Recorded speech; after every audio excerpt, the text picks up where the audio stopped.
The podcasting technology of NORML is made possible by Red Aphid Interactive Media. More information at redaphid.com.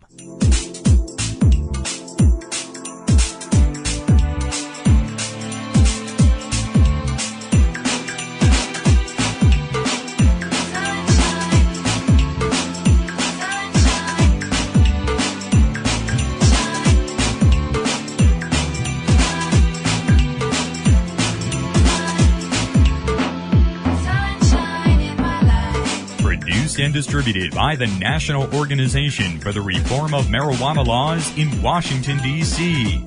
This is your daily audio stash, the growing truth about cannabis.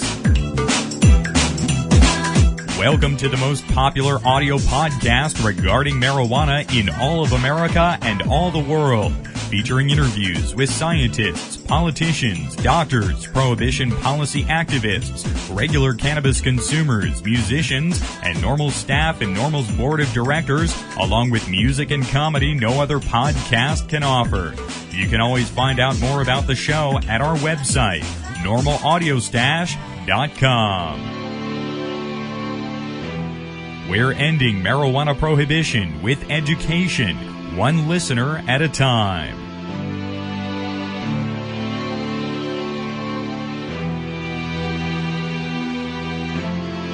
Welcome back to the Audio Stash today. It is Thursday, June the 7th.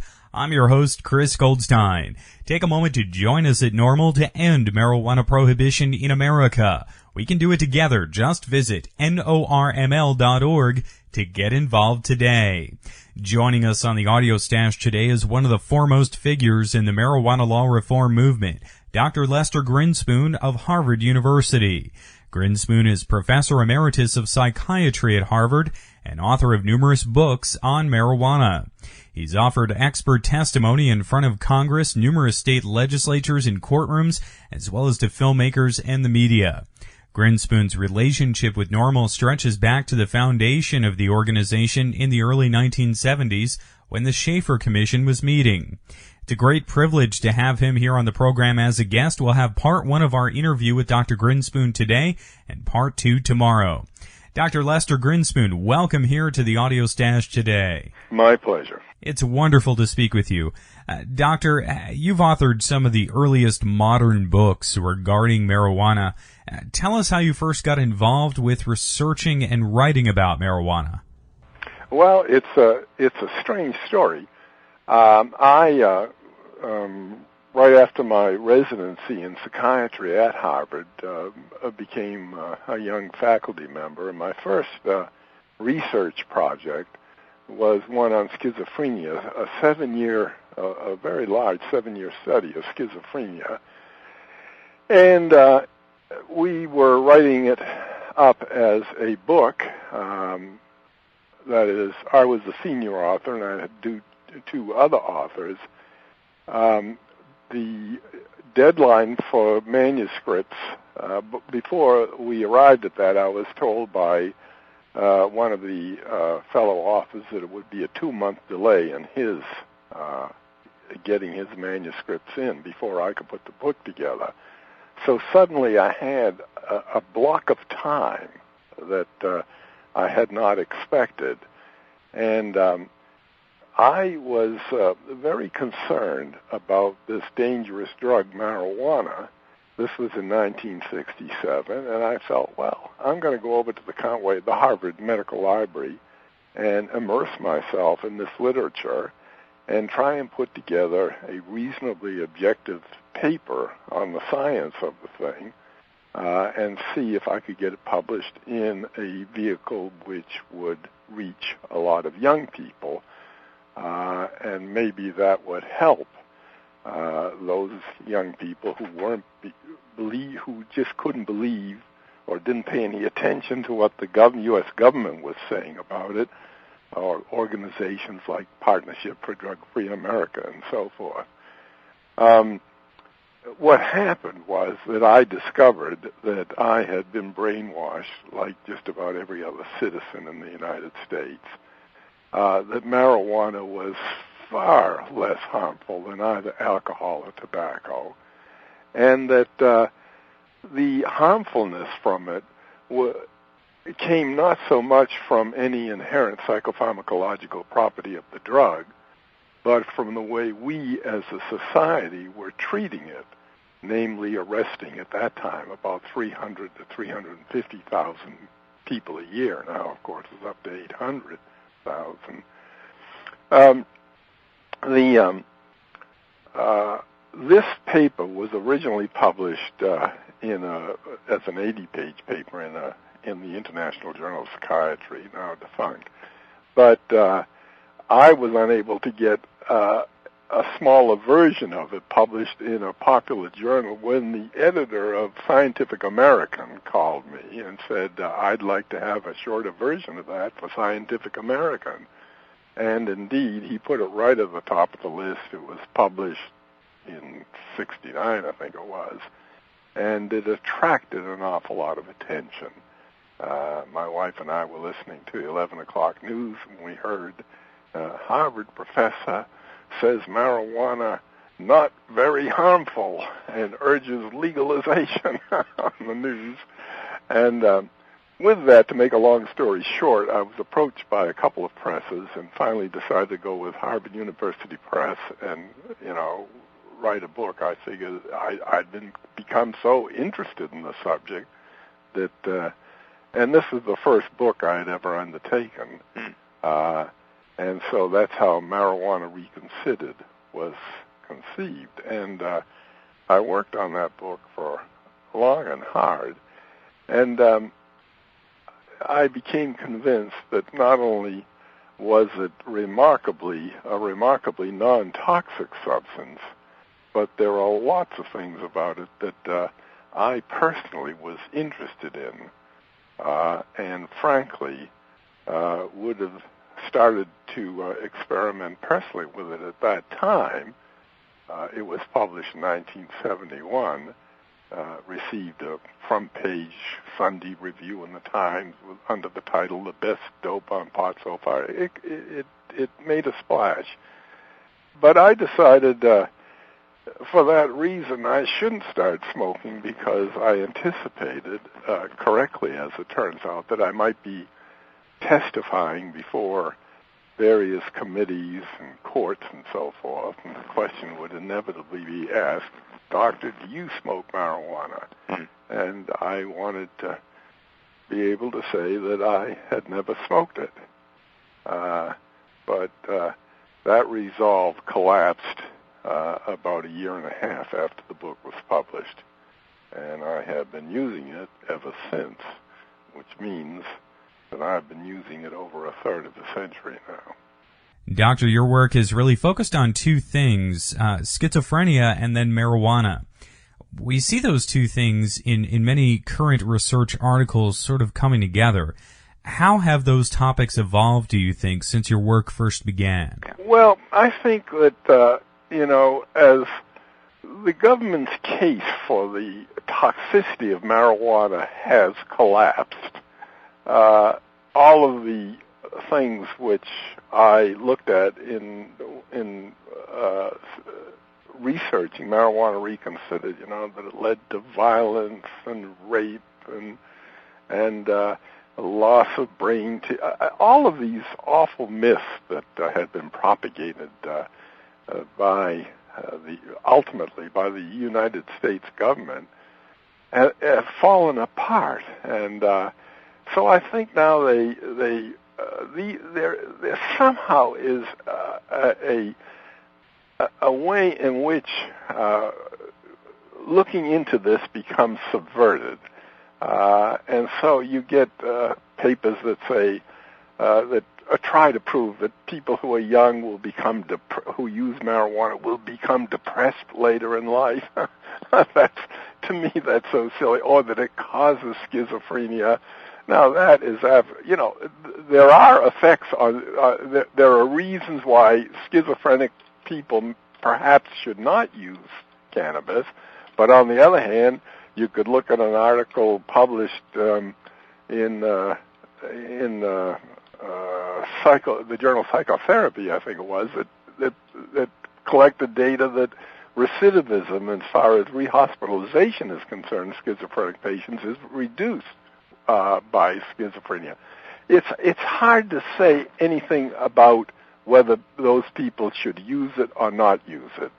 But I think it's very clear that these people who are pushing the notion that it causes schizophrenia are way off the beam, because schizophrenia is a brain disease, the foundation of which is laid down long before adolescence, but which comes to manifest itself usually in adolescence or late adolescence. But that kind of thing, it's what was a major motivator for the Indian Hemp Drug Commission in 1894. So many of the people who were admitted to mental asylums in India, were said to be suffering from cannabis psychosis. And in fact, the Indian Hemp Commission found that this was just nonsense. And we keep repeating this. This is the most difficult area. You can no longer get away with saying that it will destroy your brain or your cognitive function, or it causes such a lowering of testosterone that it can even be used as a male a way of making a male incapable as a prevention, a pregnancy prevention. This was all taken quite serious, but these things have all they're easy enough to discard, like the two Harvard psychiatrists who had the world believing that young adolescent males who use marijuana will develop breasts. I mean, these things are easy to refute, and they've all been thoroughly refuted. But when it comes to more subtle things like schizophrenia and depression and so forth, those are tough, and they're the ones that keep every few years there's a new approach to the dangers of marijuana, and it almost always is in the realm of brain or mental disorder area. And as someone who's seen the mythology and the media spin on marijuana in our modern age of prohibition, the prohibitionist scare tactics have changed very little. They attack on this visceral level with lies about psychoses or male production and then false notions of addiction. Is it these visceral scare tactics and lies alone that have kept marijuana illegal? Well, first of all, I want to be clear that I am opposed to children and adolescents using cannabis. Not because I would cite the data data in quotes that this person would cite, but because there just isn't enough, we just don't know enough about it to be absolutely certain. As certain as I am in adults that it's not going to be very toxic for any adult to use cannabis, certainly not as toxic as things like alcohol or tobacco or lots of the prescribed drugs that are abused. It's hard to say where you can find some toxicity, but I can't feel that certain about children or adolescents, and I think until we can really be sure about that, I don't want to scare them, but I would say, look, just as you have to wait to get your license to drive to a certain to be able to drive, you really should wait until these developmental processes are all more or less complete before, if you're determined to use a drug like marijuana, simply because we just don't know. And why take a chance? So it's not that I'm in any way in favor of adolescent or children using this, except, of course, my own son used it, but he had cancer, and it was very helpful to him. But I I think in general that is a great way to try and frighten people. The trouble is they've cried wolf so many times that it doesn't even work as something that is frightening. We're with Dr. Lester Grinspoon here today on the Audio Stash. We have links to his website, marijuanauses.com, on our website today at normalaudiostash.com. Dr. Grinspoon, you have testified numerous times on behalf of marijuana and legalization. If you would, tell us about some of the public forums that stand out most for you. You probably don't remember Gabriel Nahas or his book. He was my chief antagonist in the 70s and 80s. He was a professor at Columbia. And when he got up, we were both at the Kennedy Committee. He got up there and started to rail about me. I told Senator Kennedy and the other committee members that the story about how he had threatened to sue the New England Journal of Medicine and me over a book review that I did for the New England Journal on his book, Keep Off the Grass.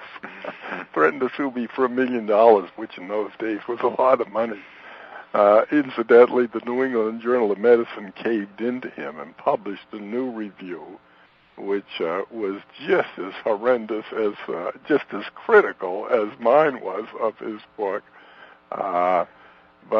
And they also promised not to give me a chance to respond to it and to publish a letter from a colleague of his that would be critical of me. That was certainly a dramatic time when I brought that. But I think the most dramatic time before a committee was before a state. In fact, it was the Massachusetts a Senate committee, and I can't remember which committee it was.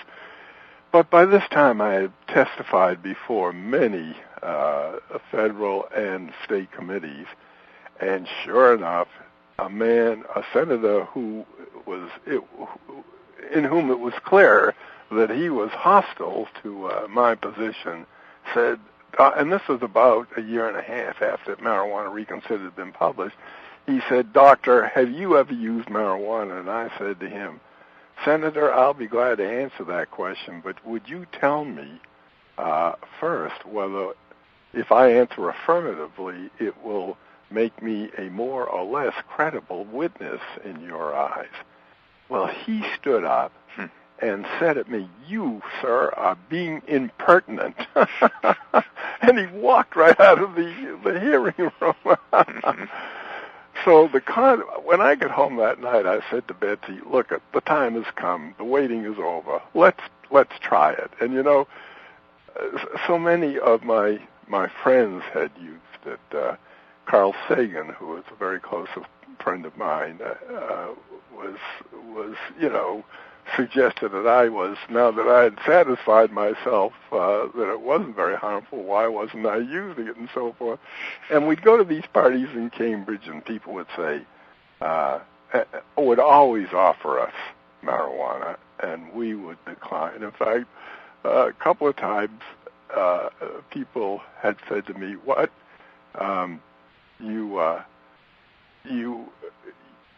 You wrote a whole book about marijuana and you don't use it?" And I said to them, "I've written a whole book about schizophrenia and I don't have much experience with that." But at any rate, that was the first time that we used it.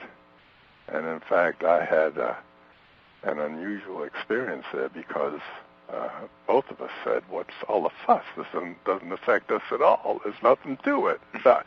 And I became rather anxious because I thought, my goodness, I've written a book about a placebo. And on the way home,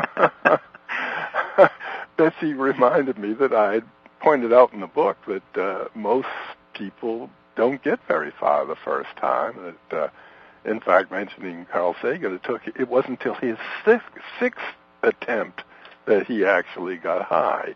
But nothing seemed to matter. I was so anxious I couldn't sleep last night. I thought I'd demonstrated something fraudulent here, and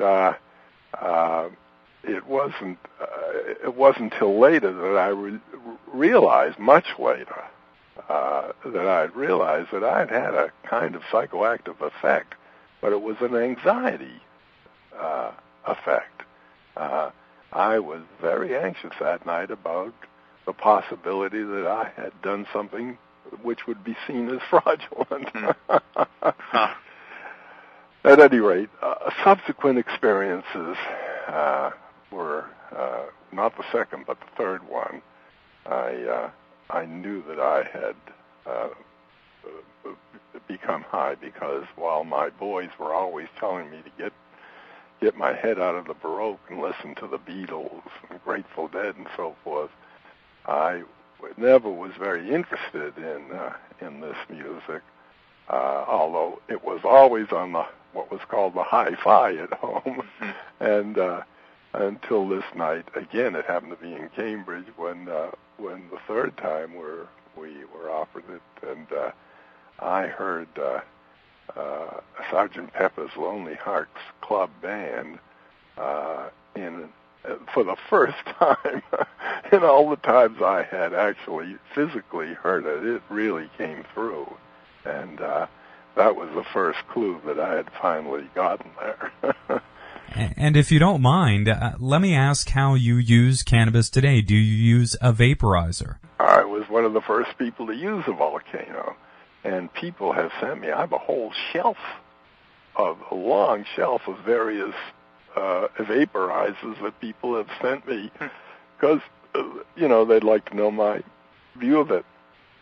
I use the volcano whenever I can, and I think it's... in fact, the inventor of it came to visit me here in Wellesley and taught me some of the fine points of using it. But no, I think it's a wonderful invention. Now, I told him, I said, what concerns me about this is the price. There are lots of patients who can't afford this. Mm-hmm. Somebody's got to come up with I said, I'm sure this is going to be very successful, and I hope that when it's produced in large numbers, as I'm sure it will be, that you will be able to lower the price so it's accessible to people who need it as medicine. The price hasn't come down. Definitely regarded as the Cadillac, if not the Ferrari of vaporizers, for sure. Dr. Grinspan, let me ask also, you brought an interesting website online, marijuanauses.com. We have links to it again today at normalaudio-.com, and on the site, you publish first-person essays from individuals about their use of marijuana. So, what made you decide to bring online this type of open forum and ask the public to send in essays about how they use marijuana? It has... I think it's very important that people, if they can afford to, or will pay the price of, being open about their use of cannabis. And for lots of people, there is a severe price, and I don't... I understand that. For example, again, when Carl Sagan wrote Mr. X for me, we agreed. There was no question. We even lied about his age to be sure nobody was on the right trail, because it would have really, here he's a witness before NASA committees and so forth and so on. But my own view was that I was going to be open about it. In fact, on a Barbara Walters show with Norman Zinberg and Robert DuPont and myself, she asked the question, this was, I think, in about 1974, have any of you ever used marijuana? And Norman said no, and for heaven's sakes, I've smoked with Norman many times by then.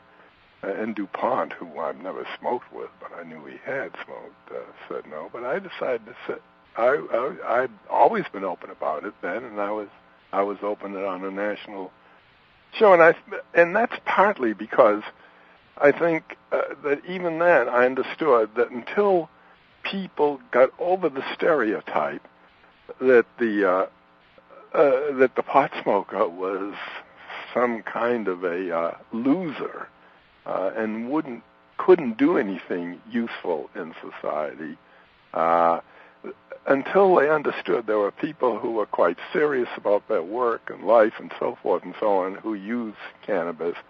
They were never going to overcome this government-sponsored barrage of propaganda. So, and then the second thing is that, at first I thought that marijuana was just for recreation. When at the time I wrote Marijuana Reconsidered. But during that time, I came to understand its use as a medicine for thousands of years, but particularly its use in Western medicine. And by the time I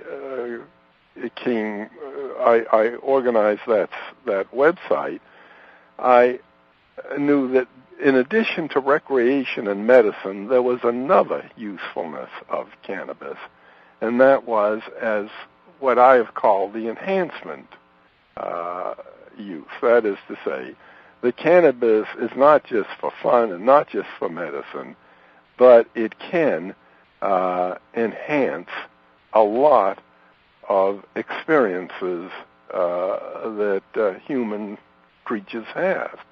And I don't mean just, appetite, or what it does to food. It can turn an ordinary meal into a culinary treat, or sex, or what. I think those things are all sort of there.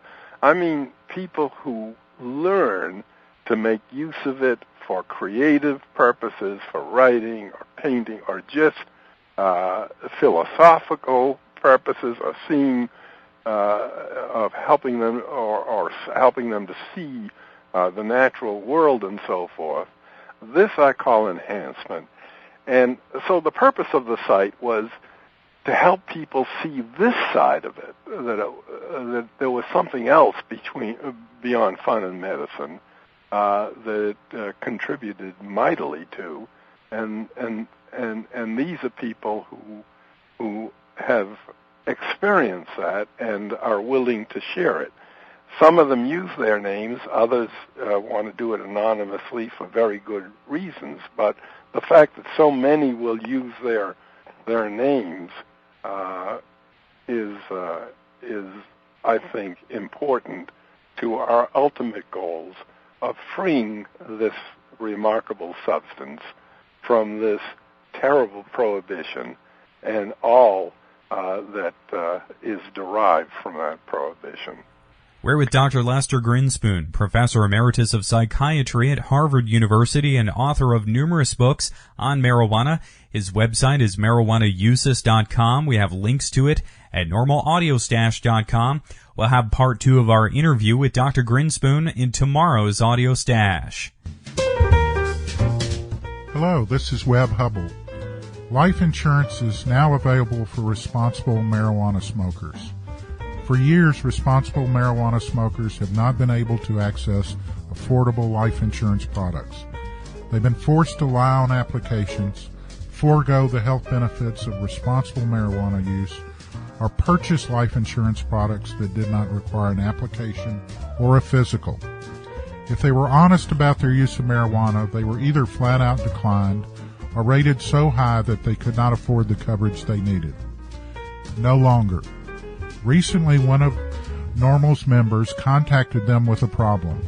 He was expanding his business and his bank was requiring additional life insurance. His local insurance agent had told him he simply had to quit smoking marijuana to get the coverage the bank was requiring. He didn't want to quit, and he wanted NORML's help. They contacted me, their insurance agent, and someone who was familiar with the insurance problems marijuana smokers face, and we both wanted to find a solution. I contacted my associate Marvin Address, a nationwide expert in the area of life insurance, and we took on the challenge. Marvin was finally able to convince a carrier to underwrite the NORML member without the usual negative implications of marijuana use. The member not only received the coverage he needed, he was able to save additional money on the premiums he was paying for the coverage he already had in place. NORML uniquely supports cannabis consumers. As a result of this occurrence, NORML, Marvin, and myself decided that the time was right to make traditional insurance products available to responsible smokers without the usual negative implication. 2 carriers have already agreed to offer all of their traditional life insurance products at all levels without excluding individuals who smoke marijuana responsibly. I am hopeful that this program can be ultimately expanded to make available disability and health insurance products as well. Help NORML and help yourself. If you've been declined for life insurance, are paying above market premiums, or simply want to know what now may be available in the way of insurance for marijuana smokers, contact me at info@mclaughlinonline.com or simply call me at 202-293-5566. Challenging as it may be, NORML is a public interest organization working hard to both reform cannabis laws as well as providing valuable services to their membership and cannabis consumers all around the world.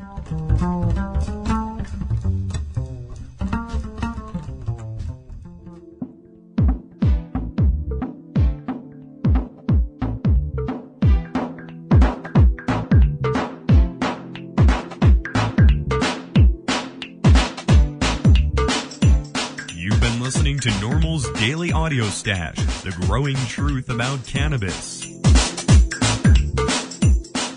Make sure you visit our website at normalaudiostash.com. That's NORMLAUDIOSTASH.com for more information about every day's show.